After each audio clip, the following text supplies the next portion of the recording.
और डॉक्टर साहब कितने ने? बाहर गए ने खैर सी। साडे मरीज दा ऑपरेशन कीता फौत हो गया। डॉक्टर साहब ने अज पहला ऑपरेशन कीता सी ते फिर साडा मरीज ही मारना सी।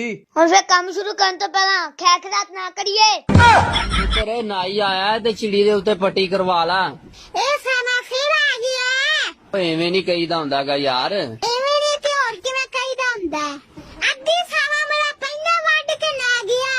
दी कने पट्टियां कर कर के फोड़ देनी है। बाबा जी हां बच्चा मैनू भी अपना मरीज कर लो। बच्चा तेनू किवें मरीज कर लवां? बाबे आप इन्हां दे मरीज ने। सीधा हो जा बे शेरा, कट दे जो कुछ है गई, नहीं तो गोली निका दूंगा ही। साने इंदे विच मच्छर नहीं लंघ रहा ते गोली कित्थों लंघ जानी आ? ना पतीलियां ना चटया कर, तेरे ब्याह ते बारिश नहीं रुकनी। भाई कोई देवा तो सही असी ताते चले जावांगे। चल मैंने तो यार डर लगता है। डरदा क्यों है? आ शेर तेरे नाल है। तो किधर तू तो शेर है।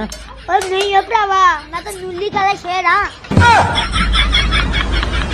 दसो हुण तक किन्ने कु मुल्कां च गए हो? मैं पाकिस्तान, अफगानिस्तान, हिंदुस्तान। हुण कित्थे जाण दा प्रोग्राम है?